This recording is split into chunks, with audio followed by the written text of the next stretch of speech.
Now let's start with our next discussion, that is the method of preparation of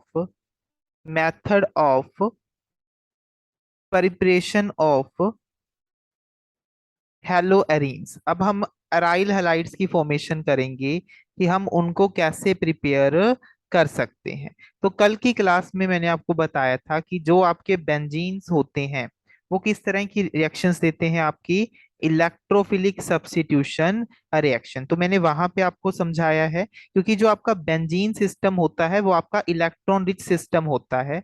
और यहाँ पे जब भी आपका कोई इलेक्ट्रोफाइल आएगा वो क्या करेगा, आपके एक हाइड्रोजन को रिप्लेस कर देगा और उसकी जगह पे जाके क्या हो जाएगा, आपका रिप्लेस हो जाएगा। तो जो आपकी बेंजीन की तरह की सिस्टम्स होते हैं वो आपके इलेक्ट्रोफिलिक सब्स्टिट्यूशन रिएक्शंस देते हैं।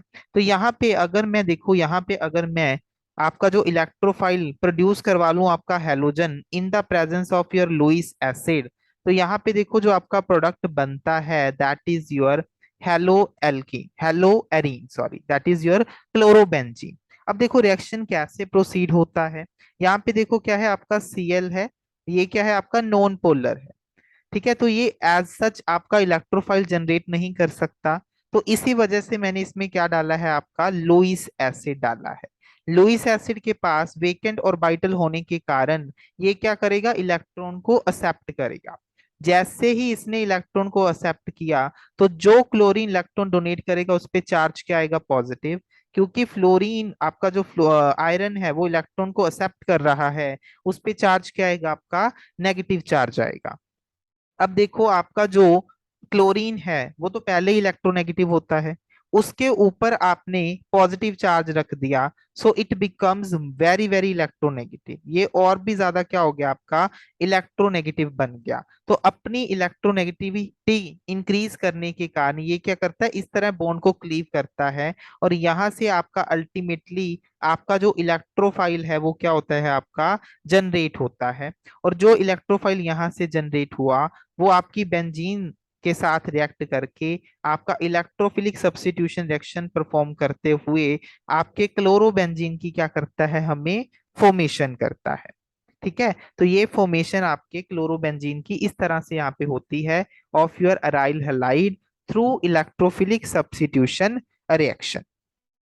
क्लियर। अब मान लीजिए कि जो मेरा ये प्रोडक्ट है, आप लोगों ने पढ़ा होगा, मैंने बताया भी था कि जो आपका क्लोरीन है वो किस तरह का इफेक्ट शो करता है, क्योंकि इसके पास क्या है, आपके लोन पेयर प्रेजेंट हैं। So it shows your plus M effect या प्लस आर इफेक्ट। तो जो ग्रुप्स आपके प्लस एम या प्लस आर इफेक्ट शो करते हैं वो किस तरह के होते हैं, आपके ऑर्थो पैरा डायरेक्टिंग होते हैं, they are ortho para directing. तो अगर मैंने फिर से इसकी reaction chlorine in the presence of FeCl3 कर दी, तो अब जो आपका इनकमिंग इलेक्ट्रोफाइल आएगा या तो वो ऑर्थो पोजीशन पे जाएगा भाई, या आपके पैरा पोजीशन पे जाएगा। और जनरली क्या होता है कि जो आपका पैरा प्रोडक्ट होता है जनरली वो क्या होता है, आपका मेजर होता है।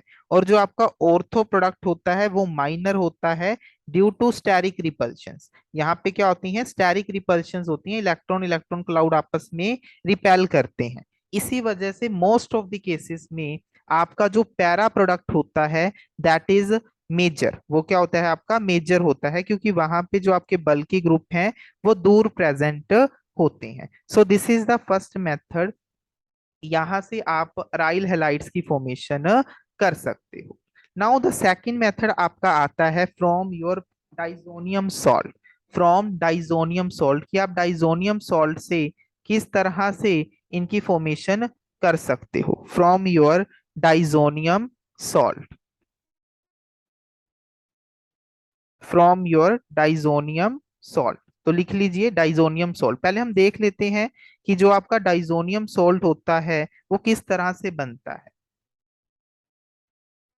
फ्रॉम डाइजोनियम सॉल्ट,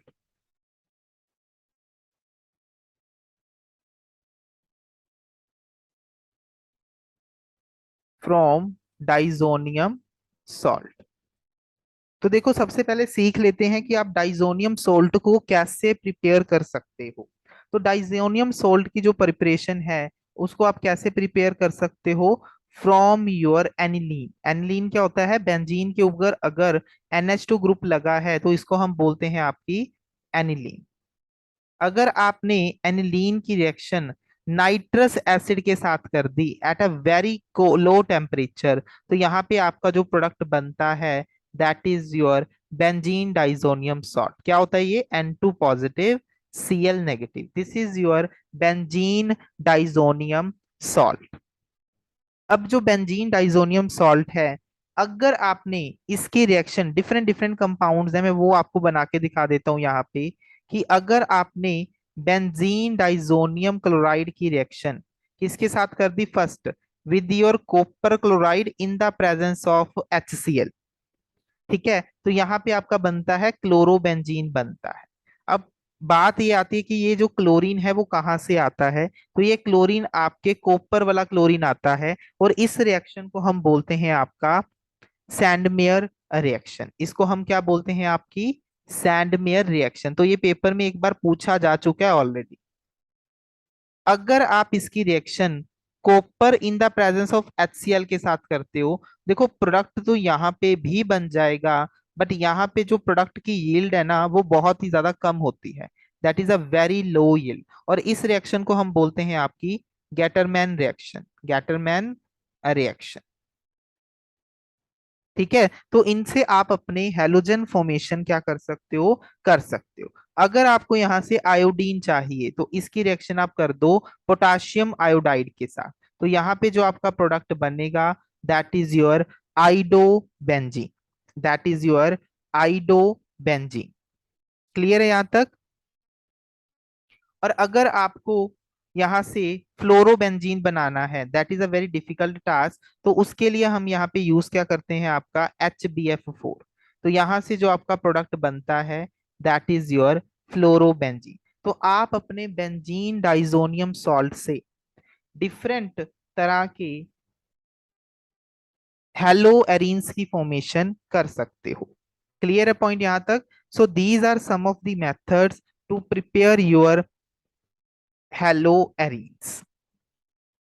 यहां तक कोई doubt? Any doubt till here? Okay, next लिखते हैं कि इनका डाइपोल मोमेंट कैसे कैलकुलेट करते हैं। यहां से क्वेश्चन आपको एग्जाम में आ सकते हैं। डाइपोल मोमेंट आपके हैलोजन कंपाउंड्स जो आपके एरोमेटिक्स हैं, इनमें हम कैसे आपका डाइपोल मोमेंट कैलकुलेट करते हैं। Let's suppose we have taken the di derivatives. एक मैंने ले लिया यहाँ पे आपका ऑर्थो कंपोनेंट, एक मैंने यहाँ पे ले लिया आपका पैरा, और एक मैंने ले लिया मेटा। दिस इज मेटा, और अब मैंने ले लिया आपका पैरा कंपोनेंट। अब देखिए यहाँ पे देखते हैं, समझने की कोशिश करते हैं कि इसमें आप कैसे कंपेयर करोगे। तो देखो मैंने डाइपोल मोमेंट की डायरेक्शन बताई थी, पॉजिटिव से नेगेटिव की तरफ होती है, क्योंकि आपका क्लोरीन इज मोर इलेक्ट्रोनेगेटिव, तो इसका डायरेक्शन इस तरफ होगा। सिमिलरली इसमें आपकी डायरेक्शन ये होगी। तो यहाँ पे आप देख सकते हैं इनके बीच में एंगल कितना है, दैट इज योर 60 डिग्री। यहाँ पे एंगल कितना है ये देख सकते हैं, that is your total 120 degree. यहाँ पे देखिए, यहाँ पे आपके डाइपोल मूवमेंट की डायरेक्शन ऊपर की तरफ है, यहाँ पे नीचे की तरफ है, दोनों एक दूसरे को कैंसिल कर देंगे। डाइपोल मूवमेंट कितना आएगा आपका पैरा में? 0 आएगा। अब देखिए ऑर्थो और मेटा में कैसे कंपेयर करते हो? तो जब आपके पास दो डाइपोल मूवमेंट की डायरेक्शंस होती हैं, तो उनका जो नेट रिजल्टेंट डाइपोल मूवमेंट है आप कैसे कैलकुलेट करते हो? ये इस फॉर्मूले से आप कैलकुलेट करते हो, that is equals to μ1 square plus μ2 square plus 2 μ1 μ2 cos theta. तो अगर थीटा की वैल्यू बढ़ी, तो आपको पता होगा थीटा बढ़ने से कॉस थीटा कम होता है।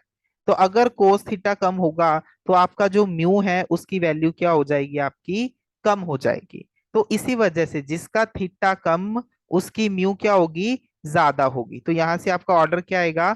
ऑर्थो का डाइपोल मोमेंट क्या होता है? आपका ज्यादा आता है एज कंपेयर टू मेटा, और पैरा का तो आपका कितना है? 0 है। So this is the value of the dipole movement. तो इनका ऑर्डर क्या आता है? ऑर्थो का सबसे ज्यादा, देन मेटा, देन पैरा।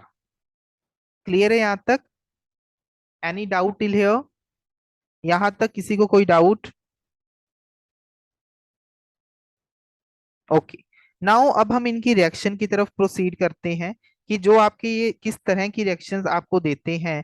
मैंने पहले ही बताया कि जो आपका हेलोजन, कार्बन हेलोजन का कंपाउंड है, that is your polar covalent bond, that is your polar covalent bond. और जो आपके पोलर कोवेलेंट बॉन्ड हैं, क्योंकि आपका यहाँ पे हेलोजन एक अच्छा लिविंग ग्रुप है, तो जैसे ही यहाँ पे न्यूक्लियोफाइल आएगा, वो क्या करेगा, सिस्टम से इसको क्या कर देगा भाई, बाहर निकाल देगा। सो यूजिंग डिफरेंट डिफरेंट, अगर मैं यहाँ पे आपका न्यूक्लियोफाइल ले लूं, तो मेरे पास आपकी यहाँ पे डिफरेंट डिफरेंट रिएक्शंस क्या होंगी, जनरेट होंगी। तो मैं यहाँ पे आपका रेजेंट, आपका न्यूक्लियोफाइल वेरी करता जाऊंगा, और आपको यहाँ पे प्रोडक्ट लिखने हैं। अगर मान लीजिए मैंने इसकी रिएक्शन एक्वस KOH के साथ कर दी, तो एक्वस KOH मैंने कल भी बताया था क्या करवाता है, ये आपका सब्स्टिट्यूशन करवाता है। तो OH नेगेटिव कार्बन पे, इस पे अटैक करेगा आपके अल्काइल पार्ट पे, और आपका जो हेलोजन है उसको बाहर निकाल देगा। तो यहाँ पे प्रोडक्ट क्या बनेगा भाई, आपका एल्कोहल। यहाँ पे प्रोडक्ट क्या बनेगा आपका, एल्कोहल। यहाँ तक पॉइंट क्लियर है? यहाँ तक पॉइंट क्लियर है सभी को? मान लीजिए अब मैंने इसकी रिएक्शन किसके साथ करवा दी, आपकी एक्वस KCN के साथ। तो इसी तरह यहाँ पे K पॉजिटिव है भाई, CN नेगेटिव है, तो CN नेगेटिव इस पे अटैक करेगा। यहाँ पे क्या बनेगा आपका, एल्काइल नाइट्राइल। क्या बनेगा आपका, एल्काइल नाइट्राइल।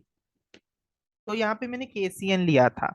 अब मान लीजिए अगर मैंने KCN की जगह यहाँ पे ले लिया AgCN, तो यहाँ पे प्रोडक्ट क्या बनता है, यहाँ पे बनता है आपका भाई आइसोसाइनाइड बनता है। जो बॉन्डिंग होगी वो आपके नाइट्रोजन से होती है, क्यों, ये समझने वाला पॉइंट है। यहाँ पे आप देख सकते हैं कि जो आपका K पॉजिटिव था और जो आपका साइनाइड था, इनमें था आयनिक बॉन्डिंग था। बट जो आपका सिल्वर और साइनाइड का बॉन्ड है, इनमें ये जो बॉन्ड है that is your covalent in nature. ये क्या है आपका, कोवेलेंट बॉन्ड है। और यहाँ पे इलेक्ट्रॉन डोनेट करने के लिए सिर्फ नाइट्रोजन के पास ही लोन पेयर प्रेजेंट हैं, क्योंकि कार्बन के तो चारों के चारों इलेक्ट्रॉन बॉन्ड में ऑलरेडी पार्टिसिपेटेड हैं। तो इसी वजह से यहाँ पे आपका सिर्फ नाइट्रोजन अटैक करेगा, और आपका जो प्रोडक्ट बनेगा दैट इज योर आइसोनाइट्राइल। क्लियर है पॉइंट यहाँ तक? नाउ लेट्स सपोज कि अगर मैंने इसकी रिएक्शन आपके पोटाशियम नाइट्राइड के साथ कर दी, K पॉजिटिव NO2 नेगेटिव। तो पहले आप NO2 नेगेटिव का स्ट्रक्चर समझिए। NO2 नेगेटिव का स्ट्रक्चर क्या होता है, इस तरह से, दिस इज द स्ट्रक्चर। तो क्योंकि यहाँ पे ऑक्सीजन पे नेगेटिव चार्ज है, तो ऑक्सीजन का जो नेगेटिव चार्ज होगा वो आपके R पार्ट पे अटैक करेगा, और ऑक्सीजन ही आपके अल्काइल के साथ अटैच होगा। तो यहाँ पे जो आपका प्रोडक्ट बनता है, this is your alkyl nitrite, this is your alkyl nitrite। Clear है भाई? Is it clear? और अगर मैंने इसकी रिएक्शन अब आपके सिल्वर नाइट्राइड के साथ कर दी, AgNO2 के साथ, तो AgNO2 का स्ट्रक्चर क्या है, देखो this is the structure, AgO double bond O। अब देखो यहाँ पे ऑक्सीजन के पास भी डोनेशन के लिए इलेक्ट्रॉन है, और नाइट्रोजन के पास भी इलेक्ट्रॉन है। तो दोनों में से कौन डोनेट करेगा जल्दी, दोनों में से कौन इलेक्ट्रॉन डोनेट करेगा, which one is less electronegative. तो जो आपका ऑक्सीजन है वो ज्यादा इलेक्ट्रोनेगेटिव होने के कारण अपने इलेक्ट्रॉन को कम डोनेट करेगा, जबकि जो आपका नाइट्रोजन है वो आपका लेस इलेक्ट्रोनेगेटिव होने के कारण आपके आर पे अटैक कर देगा, और यहाँ पे जो आपका प्रोडक्ट बनेगा दैट इज योर RNO2। यहाँ पे जो बॉन्डिंग होगी वो नाइट्रोजन के साथ होगी। Is it clear? अगर मैंने इसकी रिएक्शन अमोनिया के साथ कर दी, तो अमोनिया का मतलब नाइट्रोजन के लोन पेयर है भाई, तो नाइट्रोजन के लोन पेयर इस पे अटैक करेंगे, और आपका क्या बनाएंगे, प्राइमरी अमीन। अगर मैंने प्राइमरी अमीन से फिर से आपका हेलोजन हैलाइड डाल दिया, तो अगेन आपकी नाइट्रोजन के लोन पेयर इस पे अटैक करेंगे। अब क्या बनेगा आपका, सेकेंडरी अमीन बनेगा। इसी प्रकार अगर मैंने फिर से इसमें आपका हेलोजन डाल दिया, तो इसमें क्या बनेगा, अब आपका टर्शरी कंपाउंड बनेगा, क्योंकि नाइट्रोजन के लोन पेयर तो अभी भी हैं, वो आपके आर पार्ट पे अटैक करेंगे और हेलोजन को बाहर निकाल देंगे। और अगर मैंने फिर से इसमें हेलोजन डाल दिया, तो यहाँ पे आपका क्या बनेगा भाई, क्वाटनरी सॉल्ट की फॉर्मेशन होगी। There will be a formation of your quaternary salt. Clear है यहाँ तक? यहाँ तक पॉइंट क्लियर है? सो दैट मीन्स मेरे कहने का यहाँ पे मतलब क्या है? So depending upon your nucleophile आपकी यहाँ पे रिएक्शन क्या करेंगी, आपकी वेरी करेंगी। नाउ लेट्स सपोज मैंने इसमें डाल दिया आपका lithium aluminium hydride. So that is a strong reducing agent, H negative देगा। एच नेगेटिव आपके आर पॉजिटिव पे अटैक करके क्या प्रोडक्ट बना देगा, आपका हाइड्रोकार्बन एल्केन की फॉर्मेशन कर देगा। It will form your alkene. Clear? अगर आपने इसकी रिएक्शन करवा दी आपके C H triple bond C negative N positive N A positive के साथ, तो देखो कार्बन का जो नेगेटिव चार्ज है वो यहाँ पे अटैक करके हायर हाइड्रोकार्बन की फॉर्मेशन कर देगा। कार्बन का negative that act as your nucleophile, और आपका जो आर है वो इलेक्ट्रोफाइल है, और न्यूक्लियोफाइल और इलेक्ट्रोफाइल बड़ी ही इजीली आपस में क्या करते हैं, अटैक करके आपके प्रोडक्ट की फॉर्मेशन कर देंगे। यहां तक पॉइंट क्लियर है भाई? यहां तक पॉइंट क्लियर है भाई आपको? ओके देन नेक्स्ट लिखिए। नेक्स्ट रिएक्शन है बहुत ही ज्यादा इंपॉर्टेंट है, इससे आपको एग्जाम में क्वेश्चंस भी आते हैं। That is your Williamson synthesis. That is your Williamson's synthesis. इसमें आपका SN2 मैकेनिज्म लगेगा। मैं आगे पढ़ाता हूं आपको SN2 और SN1 है क्या। इसमें आपका SN2 मैकेनिज्म लगता है, और जब आप एक एल्कोक्साइड की रिएक्शन आपके हैलोजन कंपाउंड से करते हो, यहाँ पे भी देखो न्यूक्लियोफाइल का ही अटैक है, आपके आर पे अटैक होगा, हैलोजन बाहर होगा, पर यहाँ पे जो प्रोडक्ट बनेगा दैट इज योर ईथर। यहाँ पे प्रोडक्ट क्या बनेगा, आपका ईथर बनेगा। यहाँ पे ध्यान देने वाली क्या बात है कि ये रिएक्शन थोड़ी सी स्टेरिक सेंसिटिव होती है। This is your steric sensitive, क्योंकि यहाँ पे आपके न्यूक्लियोफाइल ने अटैक करना है SN2 मैकेनिज्म से। तो जो आपका यहाँ पे आर पार्ट होगा that should be less bulky. R जो पार्ट होगा, R part of R X, that should be less bulky, should be less bulky होना चाहिए अगर यहाँ पे ईथर की फॉर्मेशन करनी है तो। क्योंकि जितना ज्यादा बल्कि होगा न्यूक्लियोफाइल को वहां पे अटैक करना उतना ही मुश्किल होगा। तो न्यूक्लियोफाइल तभी वहां पे अटैक कर पाएगा अगर उसके पास प्रॉपर ओरिएंटेशन और प्रॉपर जगह प्रेजेंट होगी। तो यहाँ पे आपका रिएक्टिविटी का ऑर्डर क्या आता है ये ध्यान रखना। आपके जो प्राइमरी अल्काइल हैलाइड हैं वो फास्ट रिएक्शन देते हैं, then secondary, then tertiary. This is the reactivity order. ये पॉइंट आपको दिमाग में यहाँ पे रखना है। यहां तक पॉइंट क्लियर है? ठीक है। सो लेट्स सपोज कि मेरी ये रिएक्शन मैं आपको देता हूं। यहाँ पे मैं एक रिएक्शन लिख रहा हूं, आपको बतानी है उनमें से कौन सी रिएक्शन आपकी फिजिबल है। यहाँ पे अटैक किया और आपका Br बाहर, और प्रोडक्ट क्या बना आपका OCH2CH3। एक ये प्रोसेस है, और दूसरी पॉसिबिलिटी क्या है? ठीक है, एक ये पॉसिबिलिटी है और दूसरी पॉसिबिलिटी क्या है? CH3CH2O नेगेटिव है।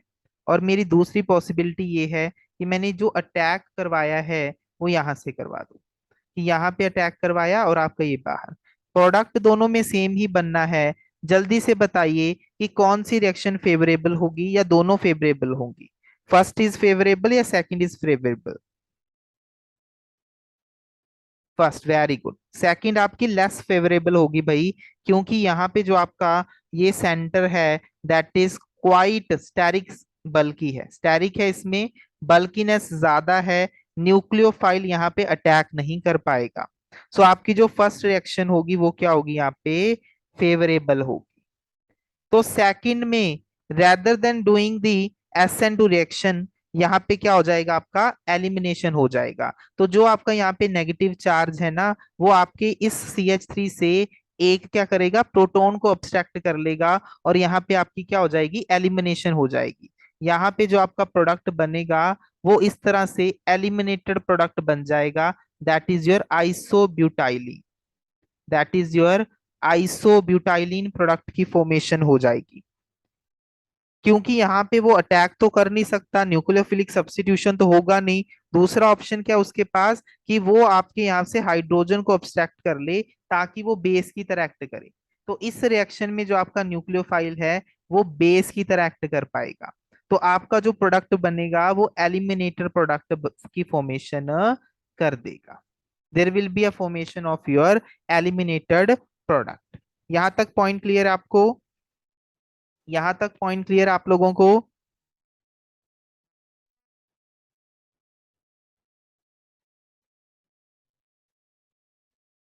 ओके। नेक्स्ट हम बात करते हैं आपकी SN1 एंड SN2 रिएक्शन के बारे में कि SN1 और SN2 क्या होती हैं, इसको हम देख लेते हैं। तो देखो SN1 और SN2 में है क्या, ये समझते हैं कि जो आपका SN1 है, इसका मतलब होता है यूनिमॉलिक्यूलर सब्स्टिट्यूशन रिएक्शन। मतलब रिएक्शन की जो रेट है वो सिर्फ आपके एक मॉलिक्यूल पे डिपेंड करती है, and it follows your first order kinetics. इसमें जो रिएक्शन का रेट है वो सिर्फ और सिर्फ आपके एल्काइल हैलाइड की कंसंट्रेशन पे ही डिपेंड करता है।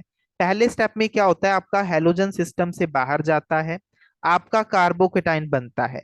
जितना जल्दी आपका कार्बोकेटाइन बनेगा, रिएक्शन उतनी ही क्या होगी आपकी, फास्ट होगी। क्योंकि यहाँ पे आप कार्बोकेटाइन की बात करते हो तो यहाँ पे रिएक्टिविटी का ऑर्डर क्या होगा भाई, टर्शरी सबसे फास्ट होगा, then secondary, then primary. Second step में आपका न्यूक्लियोफाइल क्या करेगा, यहाँ पे अटैक करके आपका सब्स्टिट्यूटर प्रोडक्ट की फॉर्मेशन करेगा।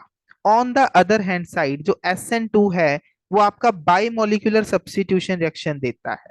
इसका मतलब क्या है कि ऑर्डर जो होगा सेकंड ऑर्डर होगा। यहाँ पे जो रिएक्शन की रेट है वो आपके न्यूक्लियोफाइल पे भी डिपेंड करेगी, एज वेल एज आपके जो आपने हेलोजन कंपाउंड लिया है उसके पे भी डिपेंड करेगी।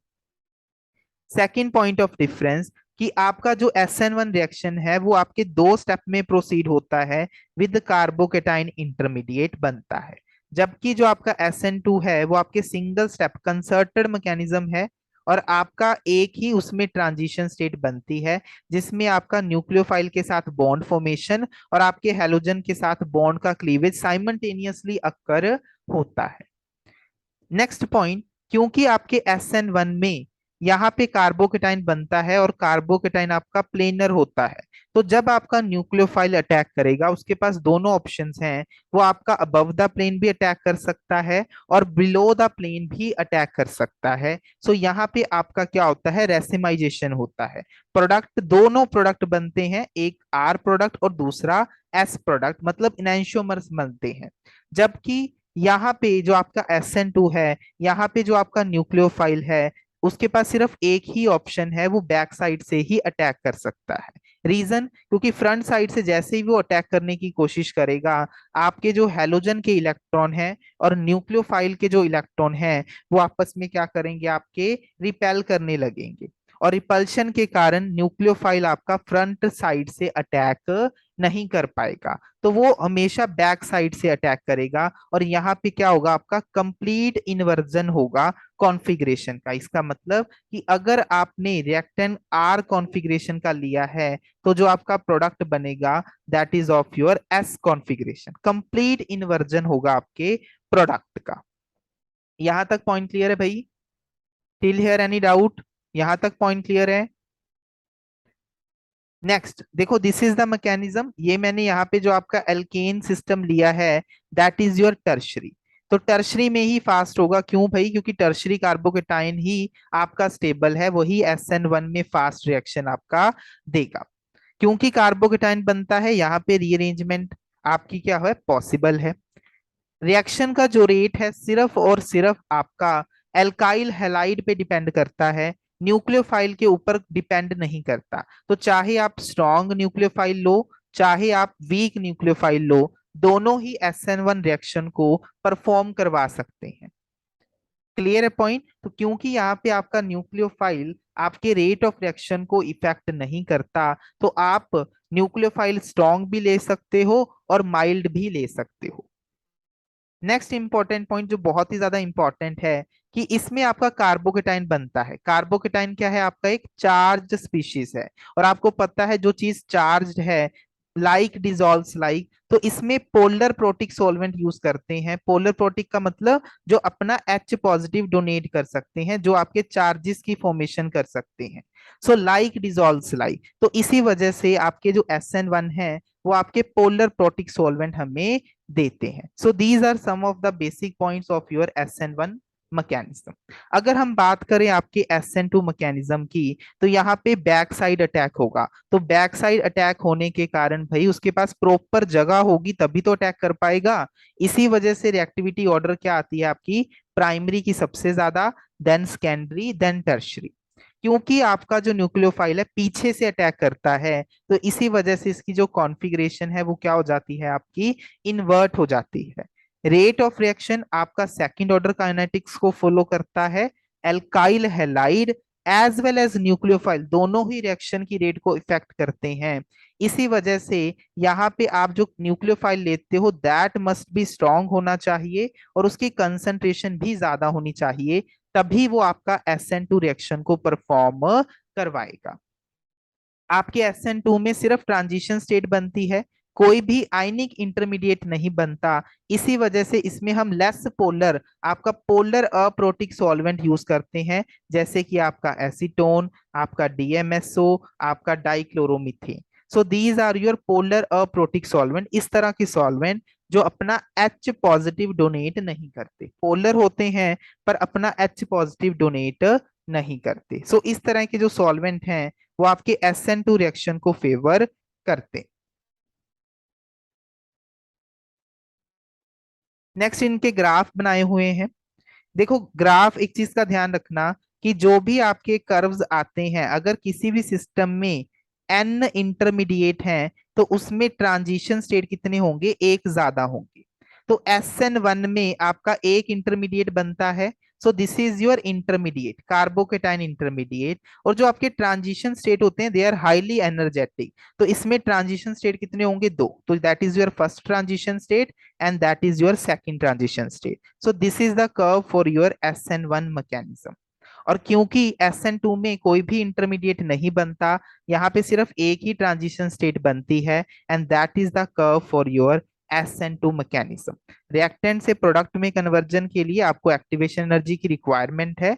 तो वो एक्टिवेशन एनर्जी जैसे ही वो अक्वायर करता है ट्रांजिशन स्टेट कॉम्प्लेक्स बनाने के बाद, वो प्रोडक्ट में क्या हो जाता है आपका, कन्वर्ट हो जाता है। It will converted into your product.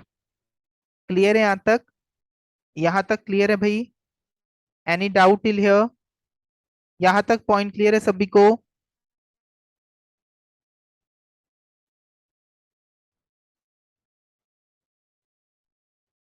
Yes, okay good.